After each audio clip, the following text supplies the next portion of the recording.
E aí, meus príncipes, como vocês votaram na enquete da comunidade, as criaturas do HP Lovecraft venceram. E como eu já fiz nos outros vídeos, eu escolhi apenas algumas delas e, se vocês gostarem, eu faço mais vídeos trazendo as que faltam. Desde já se inscreve e dá uma hypada no vídeo pra ajudar. E agora, vamos ver se a Fundação SCP conseguiria bater de frente com as criaturas do universo de Lovecraft. E cara, logo no começo eu já vou dizendo que o difícil disso aqui vai ser achar alguma que a Fundação consiga conter. Porque esse universo só tem criatura apelona e divindade. Tanto que elas são divididas em várias categorias, como os Outer Gods, que são os deuses exteriores, que ocupam o topo da hierarquia, incorporando a própria força primordial do universo, do caos e tudo mais, onde estão as entidades como o Azathoth e o Yog-Sothoth, que vão além da compreensão humana e existindo fora da nossa realidade. Geralmente esses deuses exteriores são descritos como não tendo muito ou nenhum interesse no nosso mundo, com a exceção apenas do Nyarlathotep. E também temos a categoria dos Great Old Ones, os grandes antigos, que estão logo abaixo dos deuses exteriores na hierarquia. Eles são seres cósmicos e ancestrais, que uma vez no passado já dominaram o universo, mas que desde então caíram num sono parecido com a morte. E esse tipo de entidade é muitas das vezes vista como uma espécie de deus, e o Cthulhu é um belo exemplo desse tipo de deus antigo. O primeiro não poderia ser outro, que é o monstro adormecido mais conhecido como Cthulhu. O próprio Lovecraft descreveu ele como uma criatura enorme, tendo uma cabeça parecida com uma mistura de polvo e lula, asas de dragão e um corpo gigantesco e humanoide. Ele é um ser monstruoso que mistura várias características de um polvo, um dragão e de um ser humano. E essa mistura toda deu nessa criatura aí que vocês estão vendo. Desde o começo ele sempre apareceu nas obras do HP Lovecraft de uma forma fragmentada, e a aparência dele era falada de uma forma abstrata e não de uma forma literal. Ele quase nunca deixava claro qual era a aparência precisa dele, e no fim das contas é igual acontece no próprio nome do Cthulhu, que não tem uma forma certa de se pronunciar, deixando tanto a pronúncia quanto a própria aparência dele para a imaginação dos leitores imaginarem como seria. E quando isso acontece, a nossa mente cria imagens muito mais perturbadoras do que qualquer descrição que Lovecraft poderia dar, mostrando que a intenção dele é mostrar que o verdadeiro horror cósmico vai além da compreensão humana.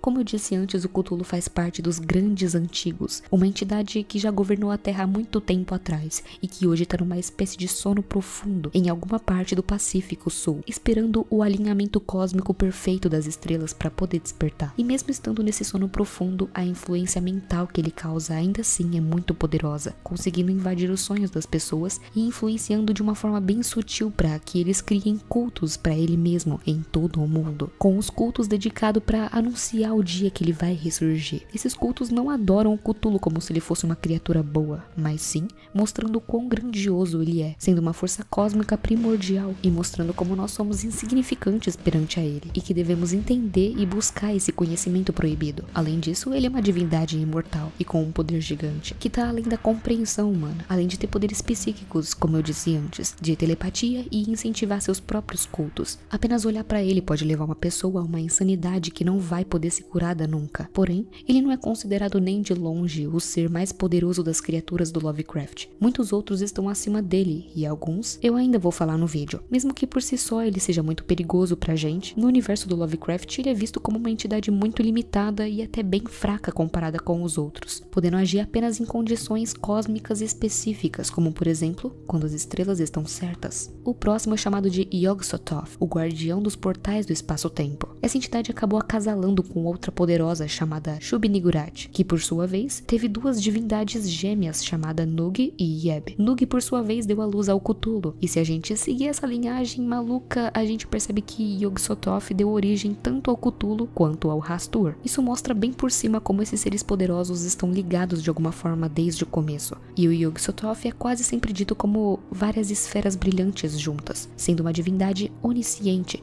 tendo conhecimento completo do passado, presente e futuro. Ele meio que existe no espaço-tempo, mas ao mesmo tempo de alguma forma ele tá trancado fora do nosso universo, ou seja, ele transcende a nossa percepção de realidade. Isso sugere que em algum lugar exista uma espécie de barreira, um portal que separa a forma cósmica dele e a forma dele no nosso mundo. E esse paradoxo joga mais uma vez na nossa cara o quanto a gente é burro no universo do Lovecraft, porque o poder dele e o conhecimento tá além da compreensão humana. O Yog-Sothoth governa tudo que existe junto com o Azathoth, e muitos dizem que em troca boca de agradar essa entidade, ela pode dar para a pessoa o conhecimento de muitas coisas, mas se isso for demais, esse próprio conhecimento em excesso pode levar à loucura, porque ele é considerado o ser mais sábio de todo o universo do Lovecraft. Como ele deu origem ao Cthulhu, é claro que eles são comparados em vários momentos, mas o Yog-Sothoth tem um poder cósmico muito maior, transcendendo a física e a matemática, conseguindo distorcer a realidade sem nem fazer esforço. Eles deixam bem claro a hierarquia nessas histórias, sendo o Yog-Sothoth muito mais superior, mostrando que entidades como Cthulhu, que são aterrorizantes para nós humanos, são apenas marionetes praticamente insignificantes nesse universo.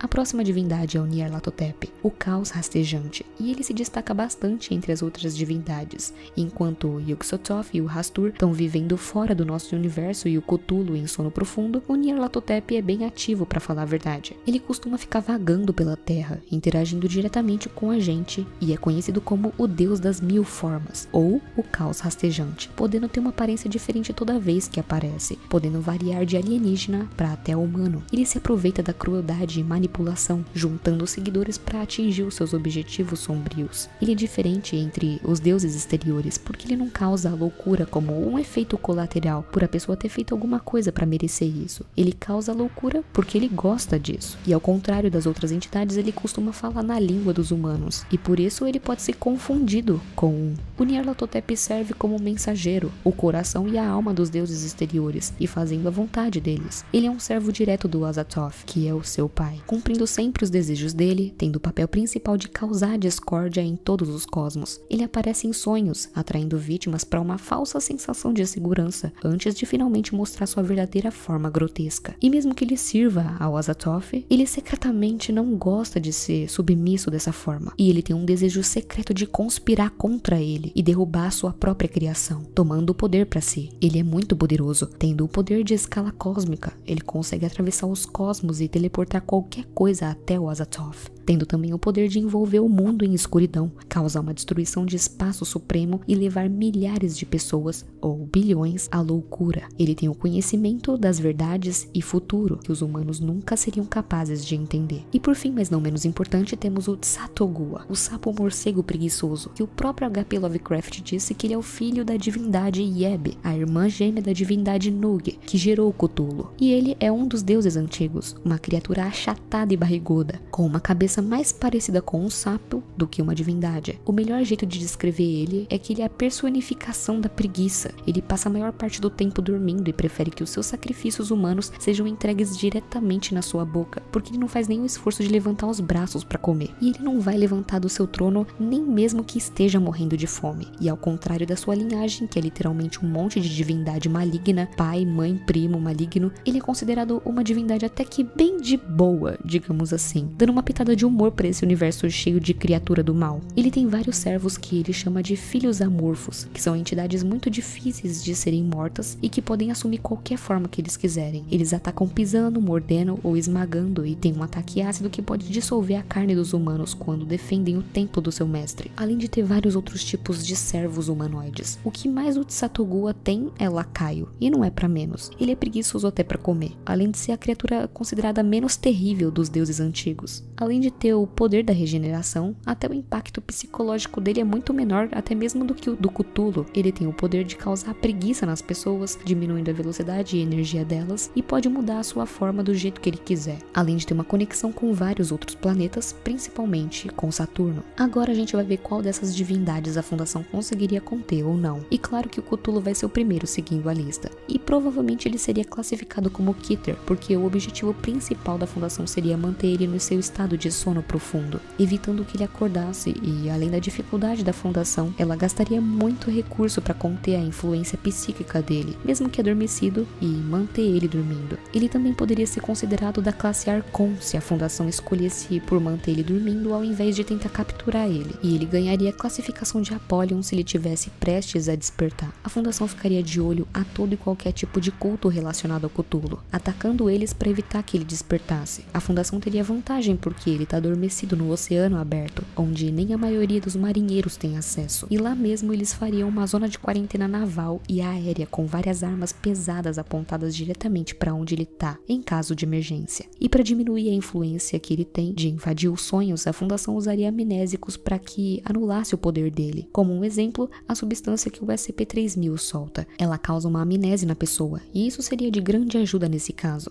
Basicamente, a estratégia não seria enjaular o Cthulhu, mas sim de garantir que ele permaneça dormindo e que a influência psicológica que ele causa seja amenizada. Agora falando do Yog-Sothoth, que é literalmente impossível de conter, por ele ser tudo em um e um em tudo. Ele não é um objeto a ser contido, mas ele é o próprio cosmos. A sua própria existência transcende as dimensões físicas, e não dá pra jogar ele dentro de uma cela ou algo assim, porque ele é conceptual e omnipresente. Por isso ele seria da classe Apollyon, e se ele se manifestasse por completo na nossa realidade, ele consumiria a própria realidade por completo. A Fundação tentaria só evitar que ele se manifestasse na nossa realidade e impedir a influência dele na medida do possível, se é que isso é possível. Eles basicamente evitariam que os rituais dele fossem feitos e tentariam selar os portais dele, precisando obviamente de SCPs anti-magia e de distorção de realidade. Tentar bater de frente com o Yog-Sothoth é totalmente inútil, e nesse caso o melhor a se fazer é isolar a humanidade da influência psicológica dele e tentar impedir que ele entre no nosso plano de existência. O Nyarlathotep é outro que seria impossível de conter por causa da sua habilidade de metamorfose, mudando a aparência dele a todo momento, e os seus poderes de se infiltrar e a sua inteligência usada para o mal. Ele não é uma entidade que pode ser presa, porque ele pode assumir 1000 formas e morar na mente dos humanos, sendo uma divindade do caos e da loucura. Ele seria classificado como Apollyon, não só por ser impossível de conter, mas também porque ele trabalha a todo momento contra a humanidade e contra a própria Fundação, tentando desestabilizar nossa realidade. O máximo que a Fundação poderia fazer seria usar agentes meméticos, amnésicos e SCPs para combater a influência do Nyarlathotep, evitando que a loucura se espalhasse, amenizando o impacto dele para que um cenário de fim de mundo nunca acontecesse. E claro, a Fundação já lidou com criaturas do caos, como por exemplo o SCP-3125, mas a escala e a inteligência do Nyarlathotep faz ele ser um desafio único e sem fim. Ele é um exemplo perfeito de uma ameaça Apollyon, não só porque ele não pode ser contido, mas porque ele impede que a Fundação trabalhe nisso, e tá a todo momento tentando sabotar os planos dela. E por último, o Tsathoggua, que mesmo que seja muito poderoso e interdimensional, comparado com os outros deuses, ele é fisicamente mais possível de tentar conter, porque além de ter um corpo físico, ele também mora em um lugar específico. Nesse caso, ele seria classificado como Keter, por conseguir viajar entre as dimensões e por ter uma força gigantesca, além de, claro, ter os seus perigosos servos e os rituais que adoram ele, tornando ele muito mais difícil de conter. Nesse caso, a Fundação teria como objetivo principal localizar o esconderijo dele e colocar uma zona de quarentena com várias forças-tarefas móveis e armamento muito, mas muito pesado, além de, claro, impedir ao máximo que os cultos para eles acontecessem, além de acabar um por um com os seus servos. Isso seria obviamente muito trabalhoso e cansativo, mas comparado com outros deuses, ele seria o mais fácil de se tentar conter, fora que a Fundação poderia tentar usar SCPs da classe Thaumiel para combater ele, ou para selar as fendas dimensionais que o Tsathoggua usa para viajar.